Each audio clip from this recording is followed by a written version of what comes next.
two have been living together for almost 5 years, correct? Correct. Yes. And Ms. Taylor, you are here because you want to end this relationship. You want $500 for the clothes that you bought him when he moved, and you want full custody of 2 dogs. Or, better yet, I get him to marry you and you'll stay. Right.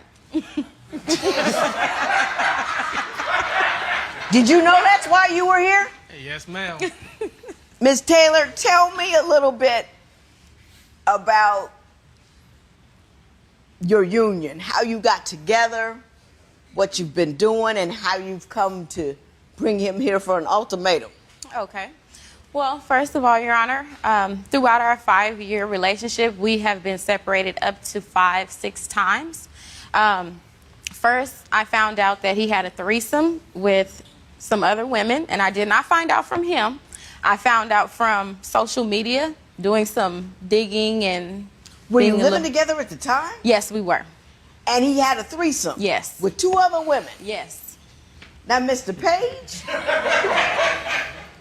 Yes. How did all that come about? Okay, well, I work during the day, and I've always had a problem sleeping at night. So I went and got a second job. At this job, I met a young lady, and, you know, got her number, went to her house, you know what I'm saying, with a buddy of mine. And he had to leave for whatever reason, so just me and her drinking. Then her roommate comes in. One thing led to another. Alcohol. And 2 women. What else can happen? Exactly. So as a man, I don't see how it's really my fault. I mean, I'm not at fault right here. I mean, it's natural. So you're saying when any man would be presented with those circumstances... In that situation, I would defy any man that has been married, I say, past 25, 30 years, to go ahead and walk away. I defy you.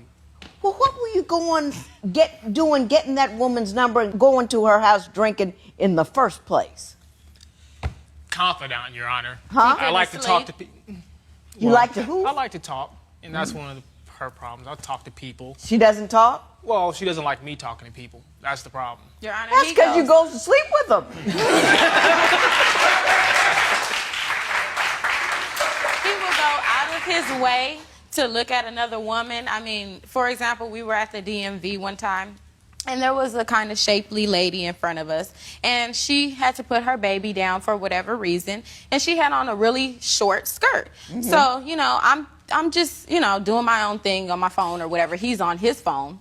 And as soon as the woman, like, began to bend over, he went from his phone to her behind. And, I mean, he didn't just do oh my goodness, someone's bending over, I shouldn't do that, that's disrespectful. He did one of these, like, all the way down until she stood back up. And when he decided to turn around and see if I saw him, I was already ready with my hand going upside his head, you know, because... You can't hit people. I keep telling people, nobody wants to pay attention. You can't hit people. Mr. Page. Well, as she said, the lady was bending over to put the baby down. I was just trying to make sure the baby didn't fall. That was... The baby was on the ground in a carrier, so there was no... Oh, you don't have to explain. Nobody believes him.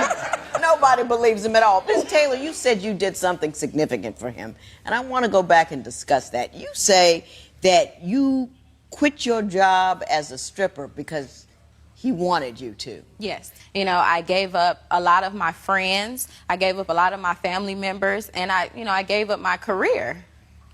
So I just... You know. You gave up friends and family members? Yes. Why, because he didn't like them, or? Because, you know, I have friends and family that dance, too. So, you know, we would all go out together. Wow. We would all have, like, a little, you know, at some clubs they have, like, Tuesdays where you get, like, you know, free drinks, or you get $2 drinks and things like that. So, you know, we would all go out together and we would, you know, have a little party or whatever. But we're all dancers. So, you know, we all kind of clicked together. And when he found out that... What? You mean like cousins and siblings and stuff? Yeah, a couple of my cousins and a couple of my good friends. Good friends. Yes. And so you had a little crew together. Yeah. And Mr. Page. Okay. I don't quite know what to say. I've never heard of that before. Well, yes, I asked her to stop because, I mean, my line of work that I do, I pull in enough money to take care of bills, hair, nails. Now, it's funny that she wants to, we're bringing up the stripper thing because now, okay, she just told you about the issue of me looking at women Right. and doing things of this nature. What sense does it make, Your Honor, for her to get mad at me after she's forcibly trying to make me go to the strip club to chill out and hang out?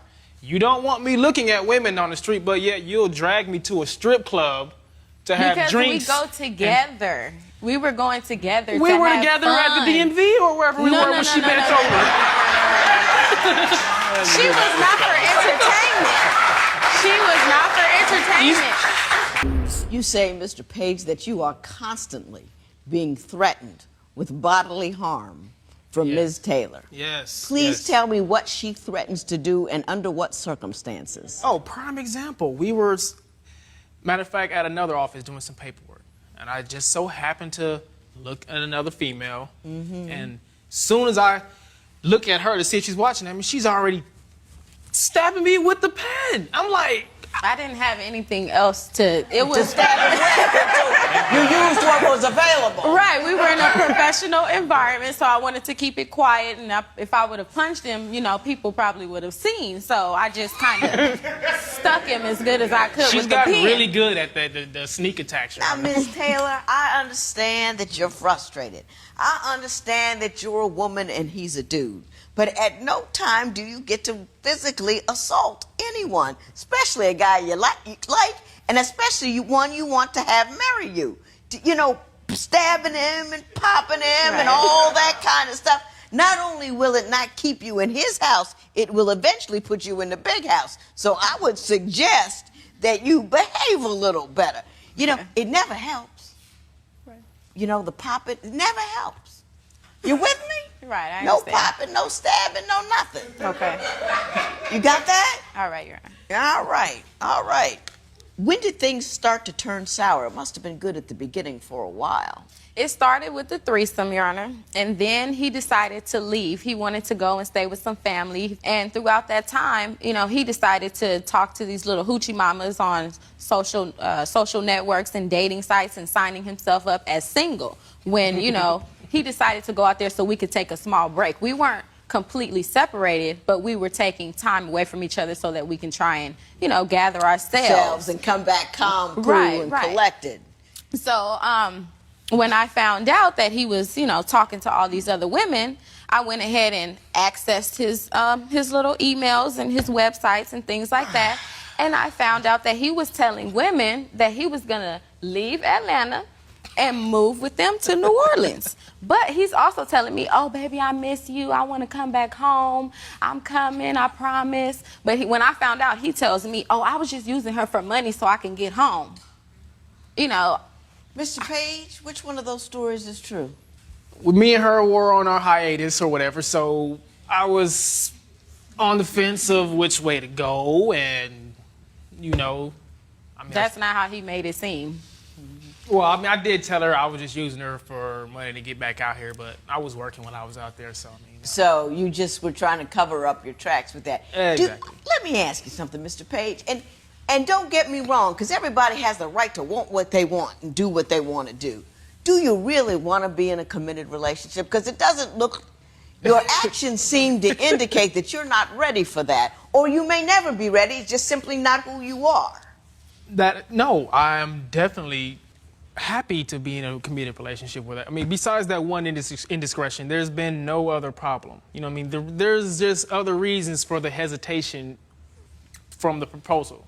What are they? Number one, she doesn't trust me. I think we can pass Right. this. Go to number two. Okay, that's understandable. That's something I have to work with. We got that. Understandable. But here's number two. This is like a strong second. She is controlling. I don't mean bossy. I don't mean demanding. I mean controlling. You see what I have on, Your Honor? Mm-hmm. Guess who picked it out? Well, she did a nice job. Hold on. You look Thank good. You see my nails? Guess who cut them? So what I got here, she picks out your clothes. She cuts your fingernails. What else does she That's the do? tip of the iceberg. How else does she control you? If there's any paperwork to be done as far as household, whatever, medical, I could have the paperwork in my hand. She'll be right here. No, get that right. Initial here, this here. Okay, just give it to me. We had an argument one time when I was in the hospital, and I was filling out my paperwork. I wasn't filling it out the way she wanted me to, however the case may have been, so she wouldn't leave me alone until I just said, fine, here, take the paperwork, and you fill it out for me. And she won't be happy until she's controlling everything, she's doing everything. Everything has to be her way. If it's something in the house, everything has its place and the space for it. And I don't mean general space. Is she a little I OCD mean 3 with it? inches. If that bottle you have on that counter is 3 inches, you're going to have 3 inches of space to put it in between the kumquat lotion and and whatever kind of shampoo she's got. You're going to have that much space. And if Ms. it's not Taylor, are you really specific and rigid and controlling about what happens and how it happens? No. When Mr. Page comes in, he starts with his shoes. He throws the shoes on the floor by the front door. Then he drops his bag. Then he drops his clothes. Then he wants to go get in the shower. While I've been home cleaning all day, taking care of the dogs, doing whatever needs to be done, and he comes in and just completely wrecks everything. He'll grab the lotion, the powder, and this, and then he'll just put it back on the counter. And, I spend countless, hours sometimes organizing things. I am a bit of a, little OCD. But she just said no, though, when you asked her. No, and she described someone with OCD, and she finally couldn't deny it anymore, so she admitted it. Let me ask you this. Do you not let the man do his own paperwork?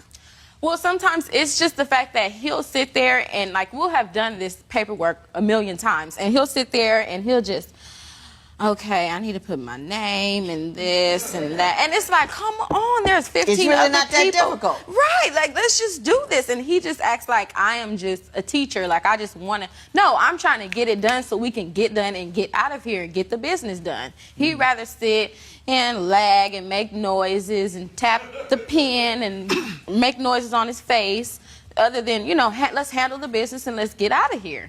Okay. Ms. Taylor, you're wrong, and I'm going to tell you why. Okay. I am you in shorter form.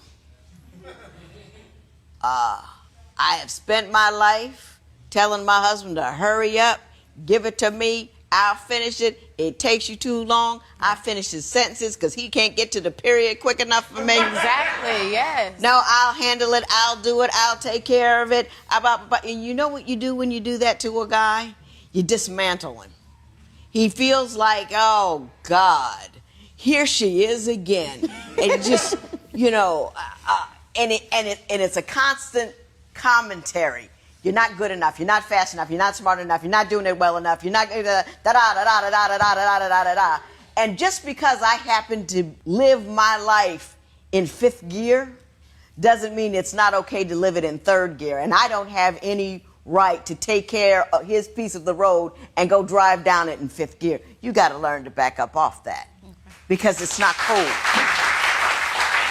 Mr. Page, I'm going to ask you a question. I'm going to ask you an honest question, and I want you to think about it for a minute, okay? Do you believe that you will ever be in a position to marry her? Think about it. Her. Well, see, Who she is, the way she is. The way she is, minus maybe one or two character flaws. Yes, no problem. I can't see myself marrying anybody else. She's done too much for me. We've been through too much. We've done too much for each other. So yeah, I can see myself marrying nobody but her. But you also, I look at things. That was the worst thing. If a woman says, "Can you see Mary?" I can't see anybody but you. It's like, Well, I don't mean it as in like, okay, well, this is what I've got and that's that. No, I mean as far as emotions as I feel for her. You know what I mean? I'm in love with the girl. I mean, I just don't just love her. I mean, I'm actually in love with her. But I also look at things down the road like this whole controlling thing. Are you worried everything is gonna fall apart? I'm worried because at the end of the day, everything that he has done, all the trust issues and things like that always sit in the back of my mind. Mm-hmm. And like I tell him, I'm not always trying to control your actions or what you do. I'm trying to help you. I feel like, if he walks out the house and he's going to work, if he's rushing, I may ask him 2 or 3 times, did you get your keys? Do you have this or do you have that? But I'm doing it in a helpful manner. I'm not trying to, you know, control his situation or make him do this or make him do that. Ms. Taylor, let me tell you again where you're wrong. Okay. I know you're trying to help, but it's not helping. It's annoying the living daylights out of him, and it's keeping you from getting what you want, which is a commitment to him. I believe in my heart of hearts my husband needs supervision. I do. But it's not my job. Right. It's not my job to regulate him. It's not my job to do things quickly. And sometimes when I relinquish what I think it is my job to control him, I realize he's right about some stuff, but he can never get to being right about it because I'm so busy pushing him in another direction. You know, my life has gotten better when I let go of trying to micromanage him. Right. You know, it makes me calmer. It makes him happier. We got more joy. We got more time. You got to learn to let that go. You become comfortable in yourself and what you're doing and how you feel, and you become passionate about something that you're into, and you become at ease with your life and the life around you, and realize that if this doesn't happen right at 9:45, and if this doesn't happen as quickly as you think it ought to, the world will not come to an end. You know? Yeah. And as soon as you get there, you're going to get to a place where he can say, Okay. You know what I mean? Yes. That's what I tried to tell her. Okay. I just told her. So you don't want to leave and take the dogs, do you? I don't, but like I said, you know, if we can't work things out and he can't give me a ring by the end of December, then I think we need to, you know, separate Well, I our can't ways. give you an order contingent upon a proposal, otherwise you get his dogs. I can't do that. So all I can do is give you my best advice. If you decide that you can't make it later on and you're really here and you really want some stuff, come back, and I might not, but might give it to you. This matter is adjourned.